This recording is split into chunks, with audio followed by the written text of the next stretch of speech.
सभी को, मैं आपके साथ उषा गोयल। तो इस वक्त हम खड़े हैं आसी के कौन सा मॉडल संस्कृति स्कूल के अंदर।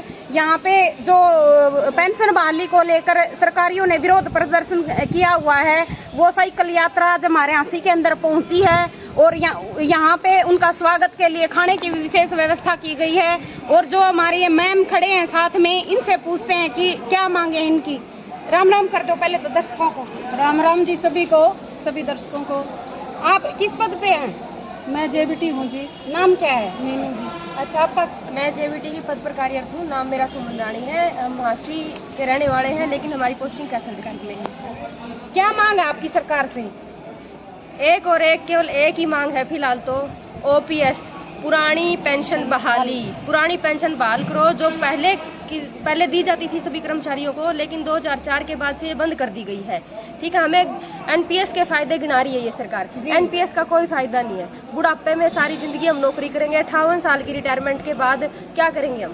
अगर एनपीएस के इतने फायदे होते तो जो सारे राजनेता हैं, मंत्री हैं, विधायक हैं, वो सारे एनपीएस क्यों नहीं ले रहे? वो सारे ओपीएस ले रहे हैं। और कर्मचारी जो 30-32 साल अपनी सेवा देता है देश के लिए, अपना सब कुछ न्यौछावर करता है, 24 घंटे देश के लिए तत्पर रहता है, उसको एनपीएस के फायदे गिना रही है, लेकिन उसमें कोई फायदा नहीं है। अगर इतनी एनपीएस फायदेमंद है तो सारे नेता, सारे विधायक, सारे मंत्री सभी आगे आए और एनपीएस को अपनाएं।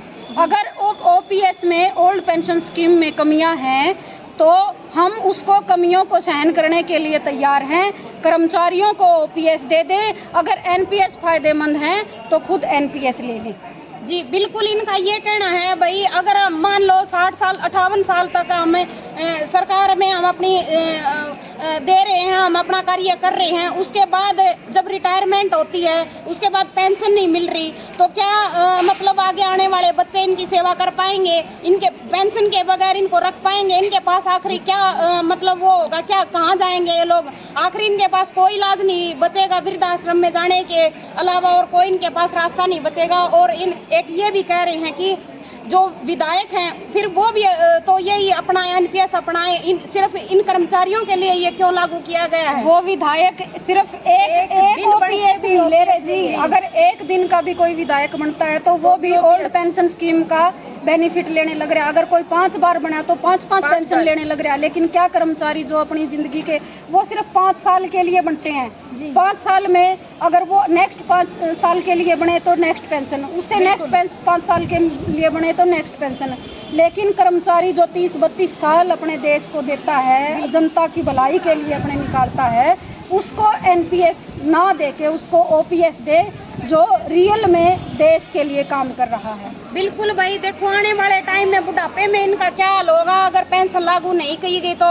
इसीलिए इन्होंने आज विरोध प्रदर्शन किया हुआ है। और आप क्या कहना चाहेंगी मैम? भाई सीधी सी बात है, बुढ़ापा में 58 साल के हो पाछा किसी काम करने के लायक तो रहते नहीं। हाँ बिल्कुल ठीक है, एक और एक मात्र जरिया है हमारे जीवन को गुजारने का, ओपीएस। बिल्कुल, ओल्ड पेंशन स्कीम, और इसको लागू किया जाए। और ये जो मैडम जो ये जेबीटी की भर्ती आगे सरकार निकाल नहीं रही है और इतने सारे लोगों ने मतलब जेबीटी करके घर बैठ गए, उनके बारे में क्या कहना चाहोगे आप?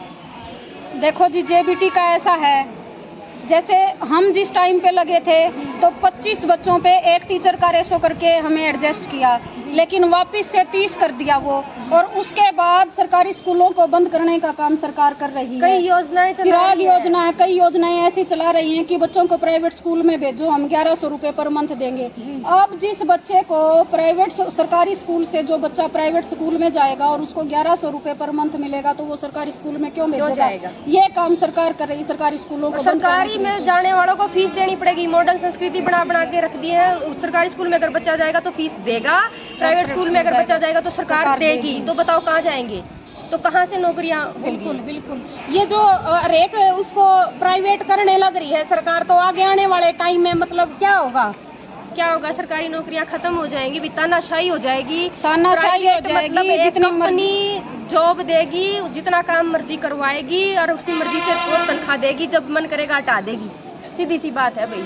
कहीं ना कहीं आपको ये लग रहा है कि भैया कोरिया जैसा शासन यहाँ पे लागू करने की कोशिश की जा रही है। बिल्कुल तानाशाही करने की लोकतंत्र है ही नहीं, खत्म करने पे तुली हुई है ये सरकार।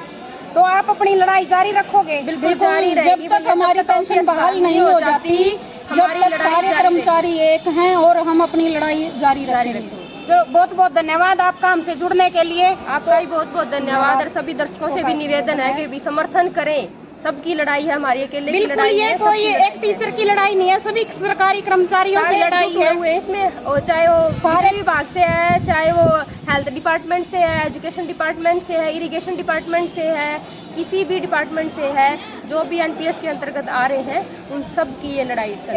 एक और सवाल मैडम, आपको क्या लगता है जो पीछे जो सरकार रही और जो अब ये सरकार है, इसमें मतलब क्या अंतर नजर आ रहा है आपको?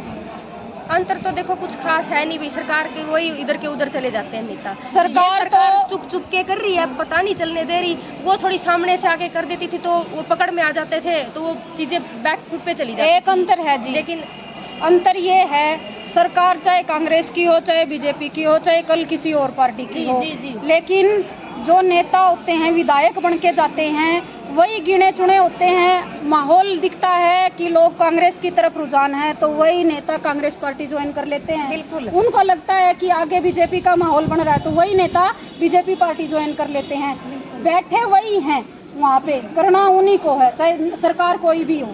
बिल्कुल, मतलब भाई मैडम थोड़ी सी सरकार ऐसा लग रहा है अभी पूंजीपतियों की सरकार है। ये फर्क है मेन इस सरकार का, ये पूंजीपतियों के हाथ में दे देगी देश का शासन, तानाशाही आ जाएगी जी। बिल्कुल बिल्कुल जी।